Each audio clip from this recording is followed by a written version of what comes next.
gars, j'espère que vous allez tous bien. Petite vidéo pour noter les joueurs. Match Barça-Bilbao hier. Victoire du Barça. Ça fait plaisir. Je ne vous mens pas faire des vidéos dans ces conditions. Voir vos retours, voir les commentaires, voir les partages et tout. Ça fait du bien parce qu'on a souffert avec le Barça. Et bon, c'est pas fini. On n'a pas fini de souffrir.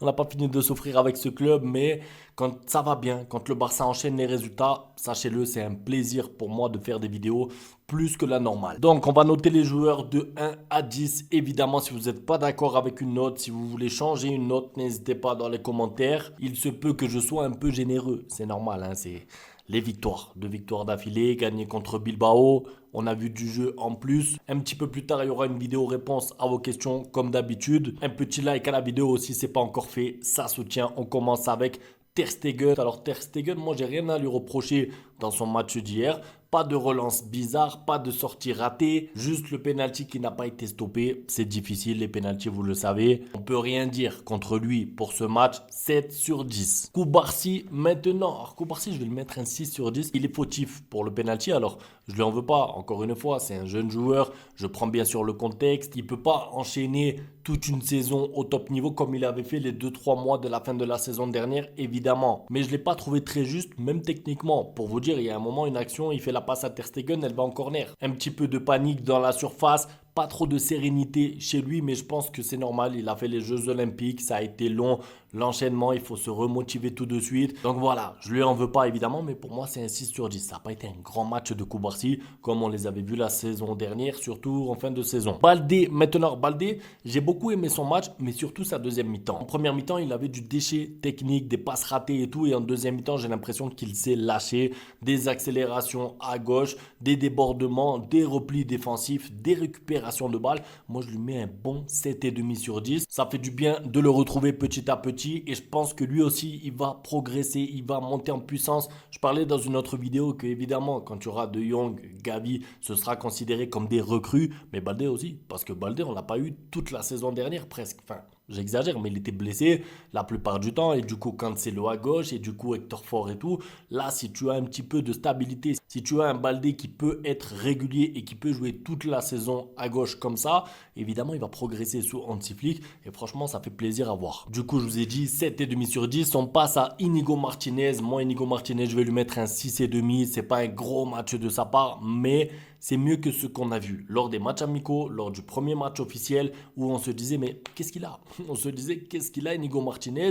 Il faut le vendre, il faut s'en débarrasser. Là, son match d'hier a été propre. Ça a été un match sérieux de sa part. Est-ce qu'il peut encore monter en puissance? Est-ce qu'il peut offrir plus que ce qu'il a offert hier? Je pense que oui. Hâte de suivre ça en tout cas. Si c'est demi sur 10, c'est ni trop bon ni moyen. Ferran Torres, Ferran Torres. C'est difficile à noter ce joueur parce que qu'est-ce qu'on note en fait? Ce qu'on voit, est-ce que c'est suffisant? Est-ce qu'on le note en fonction des attentes? Est-ce qu'on le note en fonction du fait que Rafinha en 10-15 minutes a plus offert que lui en 60-70 minutes?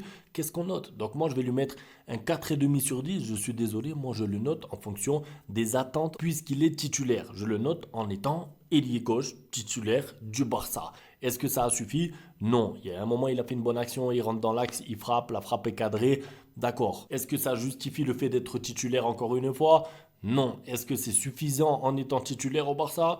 Non. Donc pour moi, c'est un 4,5. Après, les efforts, il n'y a pas de problème. Les replis défensifs, il n'y a pas de problème. Il a aidé, bien sûr, Baldé sur le côté gauche, il n'y a pas de problème. Mais est-ce que c'est suffisant? Non. Donc pour moi, c'est un 4,5. Pedri, maintenant. Alors Pedri, moi, j'ai beaucoup aimé son match. D'ailleurs, je ne sais pas si vous avez vu Hansi Flick en conférence de presse aussi. Il a aimé son match puisqu'il a dit que Pedri lui apporte de la stabilité, lui apporte le confort d'avoir le ballon. Ça veut dire qu'en fait, quand le Barça a la balle et que tu passes par Pedri, tu stresses pas. Alors il va perdre la balle de temps en temps évidemment, mais il apporte beaucoup. Et moi je vous le dis, cette version de Pedri, s'il ne se blesse pas, il peut faire une énorme saison. Moi j'ai vraiment confiance en lui parce que tout ce qu'il fait, il le fait bien. Les efforts aussi sont faits. La justesse technique pour jouer vers l'avant quand il le faut. En fait c'est un petit peu le moteur de l'équipe, façon de parler, même si honnêtement lors des 20-30 premières minutes, et d'ailleurs je crois que j'avais mis sur Twitter, il est où Pedri? Parce que pendant 15-20 minutes sur l'entame de match surtout, on le voyait pas. Il était un peu caché, il touchait pas beaucoup de ballons et en fait lui c'est un petit peu comme Baldé, plus le match a avancé, plus on l'a trouvé, plus on l'a vu et plus il a été pertinent. Ça fait vraiment du bien et j'espère, surtout c'est vraiment ce que je souhaite, c'est qu'il ne se blesse plus. Ça veut dire Pitié les blessures, laissez-le tranquille, laissez-le s'épanouir, laissez-nous voir Pedri une saison complète. Donc Pedri, c'est un 7,5 sur 10, gros match de sa part et je pense qu'il va monter en puissance. Lewandowski maintenant, Lewandowski, j'ai aimé son match. Moi, je sais qu'il y en a des détracteurs de Lewandowski. Vous savez que j'aime être juste et quand il n'a pas été bon, je crois que c'était contre Monaco, on l'a dit. Quand il n'a pas été bon le match contre le Milan AC, on l'a dit. Quand il n'a pas été bon le match d'avant, on l'a dit. Mais là, qu'est-ce qu'on peut lui reprocher à Lewandowski? Buteur efficace avec son but décisif, menace constante dans la surface, poteau, frappe cadrée. Il a eu 3, 4, 5 presque occasions. Moi, j'ai bien aimé le match de Lewandowski et en plus de ça, physiquement, je trouve que ça y est, il est arrivé à 100%. Tu vois, quand il contrôle un ballon poitrine, il est bien sur ses appuis. Il peut ensuite orienter à droite ou à gauche. Il a fait un moment sur une action, passe pour Baldé sur le côté gauche, passe pied gauche en plus de Lewandowski. Moi, j'ai bien aimé son match complet. Je lui mets un 7,5 sur 10 aussi. Pareil, lui, il faut qu'il continue comme ça. Il est premier pour l'instant, Pichichi. J'espère qu'il sera motivé par ça. Je vais lui faire confiance en tout cas. Rafinha, maintenant, Rafinha, moi, je vais lui mettre un 9. Peut-être qu'il y en a qui vont me dire que j'abuse parce qu'il n'a pas marqué, parce que si, parce que ça. Moi, j'ai beaucoup aimé son match et l'attitude qu'il dégage en fait sur le terrain. Moi, j'ai envie d'être à fond derrière lui. Ça veut dire que même si c'est vrai que techniquement, des fois, à un moment, il y a un 3 contre 1, il peut faire mieux. Tout ça, on le sait, ça fait partie du joueur en fait qui est Rafinha, mais tout ce qu'il fait hors ces petites erreurs, c'est super. Sans ballon, avec ballon, pressing, contre-pressing, des tacles, il s'arrache sur tous les ballons, dans tous les duels, de la tête, du pied. Il aurait pu marquer, c'est vrai, sur une action. Il est bien servi dans la surface. Et malheureusement, il pense que le gardien sort, donc il a tant en une touche de balle. Mais honnêtement, le match de Rafinha a été presque parfait. Comme je vous ai dit, en fait, pour le 10, il lui manque un but ou deux. Mais dans le contenu, j'ai adoré. Lamine Yamal, maintenant, Lamine Yamal, bon match aussi. Alors, peut-être pas au niveau de ses masterclass, parce que maintenant, en fait, c'est ça. On s'habitue, c'est bizarre de le dire, hein, il a 17 ans, mais on s'habitue à voir Lamine Yamal à un certain niveau. Donc, forcément, quand il fait un match un peu moins bien, on va penser qu'il a raté son match. Non, non, non, ce n'est pas le cas. Il n'a pas raté son match. Son match est réussi. Il est buteur en plus. Il a créé. Il a eu un ou deux centres qui auraient pu être des passes décisives. Ça se joue à pas grand-chose. Moi, j'ai aimé son match. En plus, il a fait les replis pour aider Koundé là-bas sur le côté pour défendre sur Nico Williams. Moi, c'est un 8 sur 10. C'est un match réussi. Évidemment, il ne faut pas commencer à penser non plus que Lamine Yamal va mettre 2, 3 buts par match tous les week-ends. C'est pas comme ça. Je l'ai trouvé bon, décisif, important, 8 sur 10. Koundé, maintenant, moi, Koundé, je vais lui mettre un 8 supplément 1. Ça veut dire que je lui mets 8 pour son match. Il ne s'est pas fait dribbler une seule fois.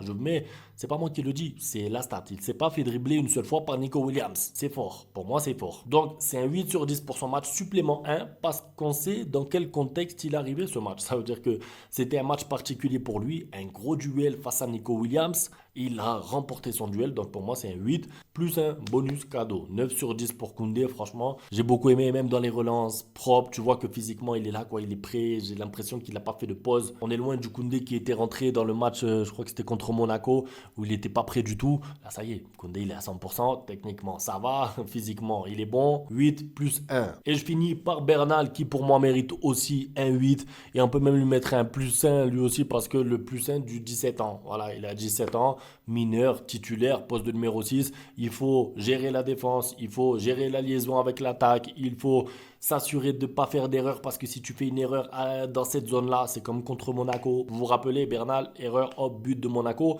Il fait pas d'erreur. Même sous le pressing, passe propre pied gauche, passe propre pied droit, le placement, tout est bon. Moi, voilà, Bernal, rien à dire. 8 sur 10. T'as l'impression qu'il a déjà 25 ans. C'est tout pour la vidéo en tout cas. C'était pour noter les joueurs. J'espère que la vidéo vous a plu. Un petit peu plus tard, on se retrouve pour la vidéo réponse à vos questions.